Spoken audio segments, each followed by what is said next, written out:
How should I think as an American about vaccines and whether they are good or not? Because there's crackpots and cranks everywhere, including at the heights of the medical establishment, it appears. That's a tough question, right? So let's just stick for right now with the COVID vaccines, right? So that if there had been an open discussion allowed around it, that it would have been very clear, I think, to most doctors and most parents that the benefit of the vaccine for the COVID vaccine for young people, especially children, was very very small. Why? Because the mortality risk of dying from COVID for children was very very small. So it's you reduce a small mortality risk to an even smaller mortality risk, you're not getting very much benefit. That is enough to say that any possibility of side effects in that group would lead you to say don't use that product in that group. In fact, Martin Kulldorff and I wrote an op-ed in The Hill, I think, in April of 2021, recommending against younger people taking the vaccine for that, with exactly that reasoning. There were evidence coming out already around then that young men especially got high rates of myocarditis and heart inflammation when they took the vaccine, with the COVID vaccine. And so the question then is what benefit is there to my child from taking it? That's the first question. Yeah. Like if it's potentially large, then you want to consider it. If it's not potentially large, then you want to be more careful about it. The flip side of for the older population, there's a much higher risk of dying, and you're reducing the risk of getting sick with the disease. You're probably you have a much wider range of like how much benefit there could be, and you're going to be willing to allow there to be. I should speak for myself personally. If I'm going to gain a lot of benefit and expectation, and I'm going to be willing to take some risk, I'm going to allow there to be some potential harms, especially if they're low risk, low probability, and I'll still take the thing because I expect to have more benefit than harm, right? So that's the base of the recommendation for older people to take the vaccine. If somebody tells you that there's a uniform risk and you know there's not a uniform risk, if somebody exaggerates to you the nature of the risk on either side, taking the vaccine or not taking the vaccine, and you can get a sense of like, are they alarmist? Are they reasonable? Are they balanced? Are they accounting for other people disagreeing with them? What do they have to say about the people that disagree with them? Then you should be very careful about believing them about the nature of the risk that they're trying to evaluate for you.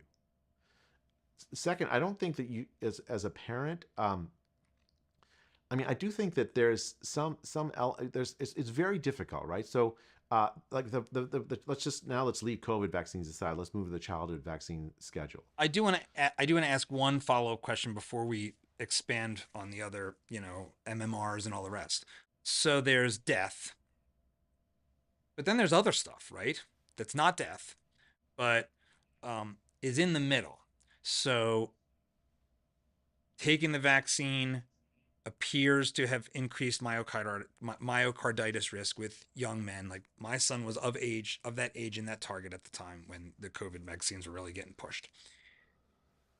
But what did we know about if you got COVID? Like, so if my son got COVID, survived just fine, did that also elevate myocarditis? Did it elevate myocarditis risks higher than if he had taken the vaccine? So the myocarditis is the calculus around myocarditis is really interesting. So yes, COVID can cause myocarditis. It did cause myocarditis in people. Absolutely, it did. The question though isn't the relative risk of myocarditis for COVID versus the vaccine. The question is, if I take the vaccine, what's the marginal impact on my likelihood of getting COVID, and what's the marginal impact on the likelihood of getting myocarditis if I get COVID? Right? So marginal meaning if I take it versus if I don't, what's the change in the likelihood of getting COVID? It turns out that it prevents you from getting infected, symptomatic infection for 2 months, but that declines very sharply after just 2 or 3 months. Right? So it doesn't really prevent you from getting COVID. You're very likely to get COVID afterwards. I got the shot, the Pfizer shot. I've had COVID twice since, as an example, personally. Yep. I mean, I got 2 Pfizer shots in April 2021, and in August 2021, I got COVID. It's so the marginal impact on the likelihood of getting COVID, and therefore the myocarditis associated with the COVID is still basically the same. The marginal impact of the vaccine on, so Because you it's the still wrong. get, so you take the shot and then you still get COVID anyway. So whatever COVID was going to do to you, it's still going to do to you. Yeah, it's Or like 2 draws on the myocarditis, slot machine, right? So I mean, COVID is it's a terrible thing, right? It's not like it's nice to have COVID. I wish we didn't have it around, but that doesn't buy us anything, right? right. Um, okay, so there's that. I have to say, I think for young men, the risk of myocarditis from the vaccine is higher than the risk of myocarditis from COVID. For older people, it's less. Really? So it really was the Yeah. case that if you gave your teenage son the shot, you were perhaps putting them at a higher risk of myocarditis than just letting them go play basketball and get COVID from their buddies sweating on each other. Yeah. I mean, there's a lot of arguments in the literature about this, but somewhere between 1 in 2,000 and 1 in 10,000 of young men who got the vaccine, COVID vaccine, got myocarditis. I mean, that's too many, Yeah. especially since the benefit from the vaccine for them was minuscule. There is this question though about what to do more broadly with our kids and with vaccination. And I, in general, maybe it's just because my dad's a doctor, traditional MD. I have usually been like, I ask my dad, what should I get? He says, get the standard kind of thing. And I go do it without much reservation. When we had our son, my wife was more skeptical. And so going all the way back, my son's 19, you know, I looked into this thing of, well, do vaccines cause autism? Which was a claim. I was even in my doctor's office because we had sort of a little bit of a crunchy granola doc, which my wife picked. And he was telling a patient vaccines cause autism. Do vaccines cause autism? Okay, so first of all, let me unpack that question, right? So there's multiple vaccines, many of them. And the question is not do vaccines as a class cause autism, but do the particular vaccines that are recommended to be given to children cause autism? Like Right? measles, mumps, rubella, and such. Right.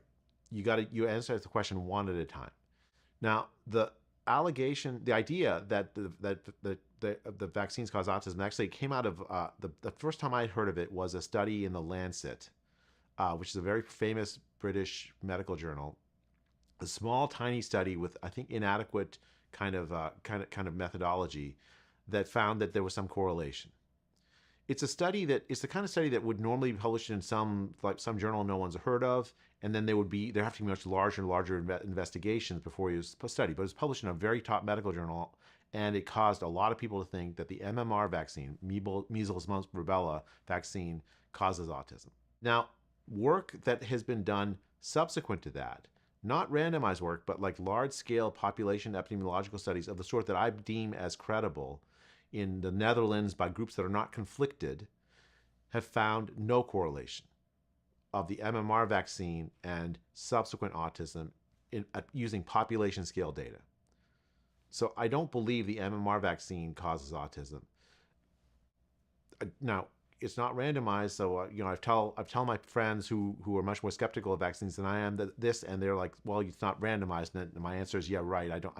Yes, you're right. It's not randomized. I wish we had a randomized study that concluded that, but it's hard to conclude a negative from a randomized study sometimes, and so we don't have that. It's also hard to convince doctors to run a study for an intervention like the MMR vaccine that almost every doctor believes is worthwhile to do, and then say, okay, I'm going to randomize some kid to not get it. Right. That would be deep. So I understand this to continue, because the listener who's skeptical, who's made it to this point and is like, okay, now we're getting into the stuff I'm worried about for my newborn. If most doctors believe MMR will prevent measles and mumps and rubella, but measles is pretty, like, these things are not good things. They can be quite harmful. Not giving kids the shot feels like it might be almost child abuse. If you believe as a doctor that this will prevent kids from getting harmful diseases and it works and it's well established. So to do the right, is that right? So to do the control trial, you'd have to intentionally follow kids that go unvaccinated and see how many of them get measles, mumps, rubella versus the vaccinated set. Is that right? That's exactly right. And no one, very few have been willing to do that, or nobody's. Has anybody been willing to do that? I mean, what would happen is you'd go to if I were to propose such a study, and I wouldn't because I'd work on other things, but like if I were to go to try to propose such a study, if I could get funding for the study, I would have to show it to a human subjects review board, whose job it is to protect the subjects of the study, and they tell me that it's an unethical control arm, that I'm not allowed to run the study. Okay, so that's that. But so the next best thing are these large-scale, population-wide, carefully controlled epidemiological databases where you match people that are very similar to each other at similar ages. Just in reality, some people don't get the vaccine, and you track them prospectively and see what happens to them.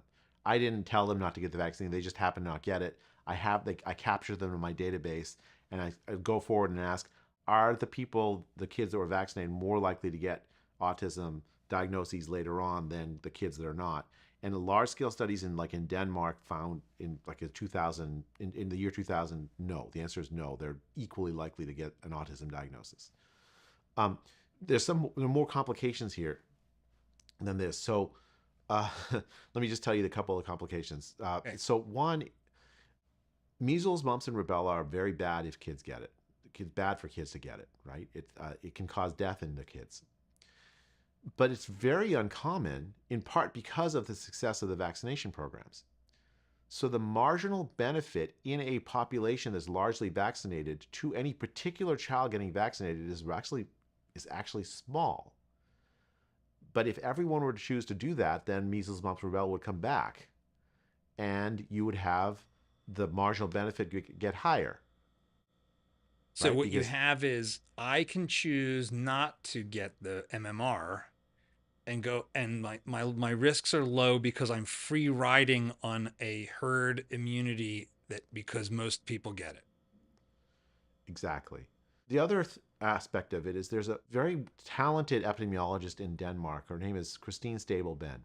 She has done some really interesting work asking whether vaccines that are live attenuated vaccines, what impact do they have on things that are not targeted by the vaccine in terms of the health of the child? And it turns out that in her work, live attenuated vaccines reduce the risk of mortality from other diseases not just related to the thing that you're supposed to protect. Right? So for instance, the oral polio vaccine, which is not the version that's given in the US, is given in Africa. In her work in Africa, finds that it reduces all-cause mortality for children in randomized studies that get the oral polio vaccine versus who don't. Other vaccines that are not live attenuated vaccines do not have that result. What does that mean, live? You mean like the virus is alive instead of dead? Yes. Right. The virus replicates inside of you. So there's like two kinds of vaccines. One kind of vaccine, you give a pathogen that's similar to the thing you want to prevent, that's still live. You get a mild version of the sickness, and then you're better. And then you're now protected against, if you were to get, if you're subject to polio, then you're not going to get it because you've already had that attenuated version of it. The other version of the vaccines are essentially dead parts of it. So that's what the COVID vaccine is an example of this. It's not supposed to, it's just producing the spike protein. It's not producing live virus that can replicate inside of you. And it trains your body to react to that part it's exposed, not to the entire live virus, right? If you like this clip, we've got so much more where that came from. So be sure to hit that like button, subscribe to the channel, and ring the bell so you won't miss our new videos as they come out each week.